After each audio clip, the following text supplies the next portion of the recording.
Ai që i rëndësishëm është morali dhe sjellja dhe edukata dhe korrektesa me njerëzit, saqë Allahu xhaleshanu neve të gjithë shtyllat e Islamit në i lidhi me edukatën dhe me moralin. Po, të gjitha shtyllat e Islamit. Si thot Allahu xhaleshanu, inna salata tanha anil fahsha'i wal munkar. Për ju që e falim namazin, dhe thoni unë e fal namazin, me të vërtet namazi e largon njeriu nga veprat e ulta dhe të urryera. Ndërsa për agjërimin, profeti alayhi salatu wasalam na thot, men lam yada qawla az-zuri wal amala bihi falaysa lillahi hajatun fi an yada ta'amahu wa sharabahu.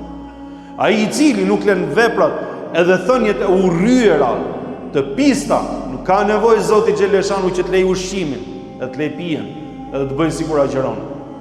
Ndërsa për zekatin, thot Allahu xhaleshanu në Kur'an, khudh min amwalihim sadaqatan tutahhiruhum wa tuzakkihim biha. Pranoje, thot o Muhammed, atë sadekan dhe atë zekatin që e japin në mënyrë që ato të pastrojnë shpirtin dhe të pastrojnë pasurinë e tyre. Pastrojnë shpirtin edhe zemrën, pra. Radhë parë, njeriu me zekatin që jep do të pastrojë shpirtin edhe zemrën. Kur ta japësh për hatër të Zotit, e jo me ja përmend tjetrit nesër, edhe jo me bë sikur ke çliru gjithë Shqipërinë, por se ke bë atë që ke për detyrë. Edhe jo me qenë superior ndaj atij që po ndihmon, por se ja japësh sepse është haku i Allahut me dhënë dhe ai ta marrë me krenari, jo me përçmim ndaj atij që po ja jep, subhanallahu.